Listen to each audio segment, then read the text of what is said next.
All right, so you just washed your vehicle, but you noticed that you missed a couple spots during your contact wash. So now you need to go back with a quick detailer, a waterless wash, or something to touch it up. So today I'm gonna be showing you guys exactly how to use our Speed Gloss quick detailer, but this also applies to any waterless wash, spray wax, spray coating, or any other quick detailer that you see on the market. First off, you're obviously gonna need your quick detailer, and I would say 2 to 3 edgeless microfibers. I like the ones without the edges, just to prevent as much scratching as possible. So Speed Gloss is a quick detailer, mainly for touch-ups, or say you don't wanna do a full contact wash. You can use this product to simply gloss it up and give it a quick detail before a car show, or say, like I said before, you just need to do a couple touch-ups. First thing before we get into it is you guys wanna make sure that you are not in direct sunlight. Direct sunlight is gonna cause a little bit more streaking, and if you're moving too slow, can actually damage your paint. Now, one thing with this product is we do not recommend using it on wraps or PPF, as it can streak a little bit more, and it's way harder to adhere and apply into a wrap or PPF compared to your car's paint. So if you have wrap or PPF, I do not recommend using Speed Gloss. So let's go ahead and get into it. All right, guys, so we washed this vehicle down, but we didn't do a full contact wash, so there's still a bunch of dust left on the hood,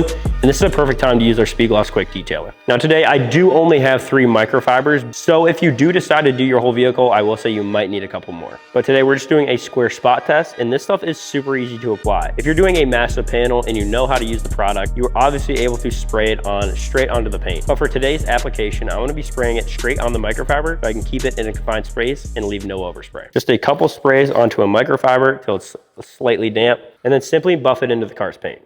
We're gonna be working just in this tiny square so we can show you the before and after. I would not recommend going in swirl marks, going in straight lines, so you prevent those spider scratches that you see on everybody's paint. Now, once that is fully buffed in, obviously we are doing a small square, so I could simply use the other side of the microfiber to go ahead and buff it out. But if the other side is damp, obviously grab the fresh microfiber so you're not making more streaks.